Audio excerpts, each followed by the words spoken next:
Nous sommes la moyenne des personnes que nous fréquentons.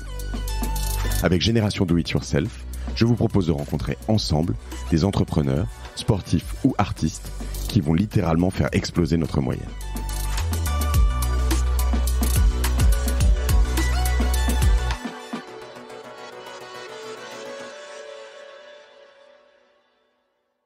Alors là-dessus, on vient chercher donc aussi Saïna comme une agence finalement. Ouais. Donc tu te positionnes à mi-chemin sur certaines choses sur lesquelles soit on fait des tâches, ça c'est Saïna. C'est Saïna Work en fait. Work, tout ça, okay. En fait, dans Saïna Work, on a différentes catégories. Quoi. Ok. Donc je peux venir soit en disant, je vois, tu as un spa, une marque de chocolat qui font faire leur site entièrement chez vous. C'est ça. Et ça peut aller jusqu'où? Enfin, je veux dire, Yes. quand est-ce qu'on va chercher Saïna? Quand est-ce qu'on va chercher Une autre boîte. Une autre boîte. Alors déjà, c'est quand vous avez un projet IT, ouais. Soit un projet de plateforme ou de site web, soit un projet de digitaliser un processus interne, soit une volonté de mettre en avant un nouveau produit. Donc voilà, toutes ces différentes options, développer un CRM ou on va dire paramétrer un CRM. Donc on commence à faire un peu de no-code évidemment, hein, voilà. Okay. Mais en fait, on vient nous voir dans ce genre de conditions quand tu veux lancer ta boîte. Souvent, ça arrive, on a beaucoup des entrepreneurs ou des POC qui veulent se lancer dans les corpos. Ils font appel à nous.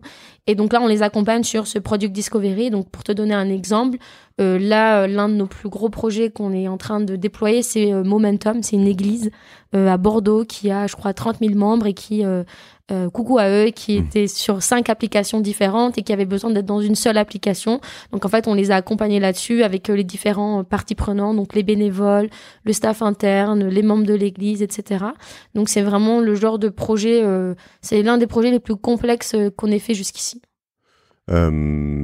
Ok, très clair. Alors, et l'idée, c'est de réussir. Vous êtes combien du coup? Alors, comment ça marche? Parce que si je te dis vous êtes combien, c'est que vous avez des personnes en permanent et une armée de free. De free, c'est ça? Ouais, on est 15 dans la boîte. Ouais. Et on a une communauté, on va dire, de 1000 travailleurs. C'est ouf. Et sur ces 1000 travailleurs, il y en a beaucoup qui ont aussi du job à côté, principalement. Donc, on va dire ce qu'on fait. On en fait, l'année dernière, je pense qu'on a fait bosser une 50aine de personnes régulièrement. Donc, en fait, nous, on arrive à provide des tasks quand on arrive à avoir des projets informatiques, quoi. Aujourd'hui, c'est ce qui nous fait gagner du revenu et on aimerait proposer notre communauté à d'autres partenaires. Donc, on parlait de tâches plus inférieures. Mais nous, on n'a pas pour ambition de déployer ces tâches-là, en fait. Ok. La difficulté, j'imagine, dans tout ça, c'est d'exister en effet en tant que d'exister. Vous avez différents métiers, je veux dire. T'as un côté école, un côté agence, un côté micro-tasker, etc., etc. C'est de venir vers vous et d'être bien identifié dans tout ça. Ouais. Parce que la boîte, elle a 6 ans déjà. 6 ans. Donc t'as créé ça à 21. 19. 19, ok, 19. Ouais. Oui, t'es 26. 25. Ouais, en fait, en fait, si tu veux, on dit 6 ans parce qu'on a mis 2018. Okay. Mais moi, j'ai commencé un petit peu avant. J'ai commencé fin 2017. Et là-dessus, donc il y a eu plusieurs vies, j'imagine, si je comprends bien. Ouais. Hein. Donc t'as commencé avec quelque chose qui était plus de l'éducation, c'est ça? En fait, on a commencé. En fait, l'éducation et le travail étaient toujours liés, mais la manière de déployer, ça a toujours été différent. Donc, quand on a commencé Saïna pour se mettre dans l'insertion pro, ce qu'on faisait, c'est qu'on faisait des piscines, voilà. Et donc piscine, c'est un peu station F. Un peu à la station F, un peu à la 42. Mais virtuelle. Présentiel. 42, oui, présentiel. Okay. Full présentiel. Après, on recrutait les meilleurs. Donc, au début, on avait un batch de 12. Sur le batch de 12, j'ai fait venir des entreprises, des corpos, des PME, voilà. Voilà le modèle. Est-ce que ça vous intéresse de recruter ces personnes-là? Ils disent oui, pas no go ou oui, pas maintenant, mais peut-être après. Okay. Donc moi, j'avançais les frais de formation. Les mecs, ils venaient se former en présentiel dans une petite mezzanine. Et ensuite, j'ai réussi, entre guillemets, à commercialiser ces profils. Mais bon, moi, c'est ma première boîte, donc je facturais 800 € le fait qu'ils me les recrutent, et c'est ça qui payait les frais de formation. Donc ça, c'était le premier modèle économique de Saïna, donc qui était on forme gratuitement et on place en entreprise. Ok. Pour moi, elle était là le côté vraiment insertion pro, quoi. et travaillent. Sauf qu'en fait, c'est... Avec une envie de prendre, oui, tu me disais 800 € dès que tu plaçais, c'est ça? Ouais. Sur, oui, ce qui est pas très cher finalement. Finalement, c'est pas très cher. Mais tu plaçais en entreprise, tu formais où et tu plaçais où?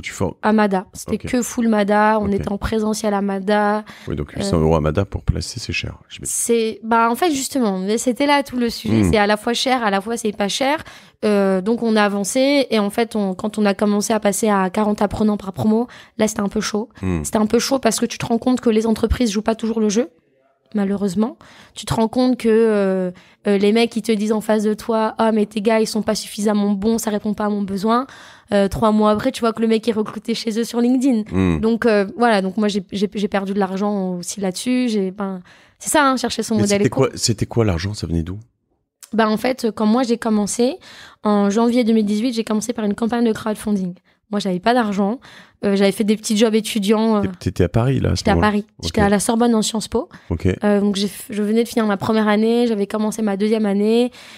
Et j'étais en mode, j'ai vraiment envie de faire quelque chose de concret. J'ai vraiment envie de changer les choses. J'avais vraiment cette envie de faire. Et c'est pour ça que je suis allée à mon premier Startup Weekend. Et donc, à la fin de ce Startup Weekend, j'ai pas mal réfléchi à ce que je voulais faire. J'avais pas d'argent. Et ma mère, elle m'a dit, écoute, fais une campagne de crowdfunding et advienne qui pourra. Je dis, non, mais je veux pas et tout, je me sens mal à l'aise. J'aime pas demander de l'argent aux gens et tout ça. Et elle m'a dit, mais non, mais c'est un super projet. Donc, en fait, j'ai fait pendant 1 mois une campagne sur mon Insta perso. Genre, tous les jours, je faisais des stories, je remerciais mes potes qui avaient mis de l'argent et tout. Mais tu donnais quoi en échange de quoi? Rien, c'était juste...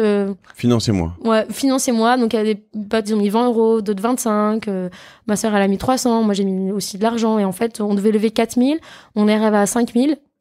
Parce que le groupe Action, donc Asaniriji, qui est l'un des plus grands groupes à Mada et en Afrique, a dit, vas-y, je te file 500 balles. Voilà. Donc, je suis ressortie de là, j'ai eu 5 000 €. Et avec ces 5 000 €, j'ai commencé. Ok. Ouais, et tu fais quoi avec 5 000 €? Avec 5 000 €, je vais sur le terrain à Mada. Déjà, t'as la moitié qui va dans le billet d'avion. 1 000 € dans le billet d'avion. Voilà, déjà, aller-retour. Je me suis débrouillée pour habiter chez de la famille, parce que j'avais pas d'argent. Ça, c'est encore une longue histoire. Et ensuite, après, j'ai fait ma première piscine. Donc, j'ai réussi à convaincre une école d'accueillir ma piscine. Donc, voilà, je fais de la com. J'étais nulle, vraiment. Genre, j'étais nulle. Ouais, je venais pas de ce métier. Donc, j'ai regardé un peu du live mentor. Ça m'a pas mal. Dana. Ouais. Mais là-dessus, tu dis, je fais ma première piscine, mais déjà, tu sais même pas coder, toi? Non, moi, je sais pas coder. Ce que j'ai fait, c'est que je bossais avec quelqu'un qui m'a dit, voilà, les tests techniques qui pourraient être intéressants. Donc, je dis, ok, je fais un recheck et tout. Et voilà. Et puis, en fait, on a attiré des profils qui avaient plutôt genre bac+2 ou bac+1, qui avaient pas les moyens financiers de poursuivre des études. Et en fait, du coup, ils étaient intéressés par le fait que ce soit gratuit et le fait que ce soit financé par une entreprise, que derrière, ils avaient potentiellement un job. Et donc, j'ai fait cette piscine, j'ai fait venir des entreprises sur le jury. Piscine, c'est quoi? C'est une demi-journée. Une demi-journée. Juste une demi-journée très, très court. Et derrière, on bossait avec une école que tu dois d'ailleurs connaître qui s'appelle The Hacking Project. Oui, bien sûr. Ouais. Avec qui on bosse plus du tout maintenant. Donc, c'est grâce à eux qu'on a démarré. Et donc, du coup, ils avaient accès à cette plateforme-là. Et puis, voilà. Et puis, à la fin du cycle de 3 mois, j'ai organisé un petit démo day avec les boîtes. Et après, j'ai placé 10 personnes sur 12 à la fin. Et voilà, j'avais fait mon petit CA. 10 personnes à 8 000 €, c'est ça? Voilà, c'est ça.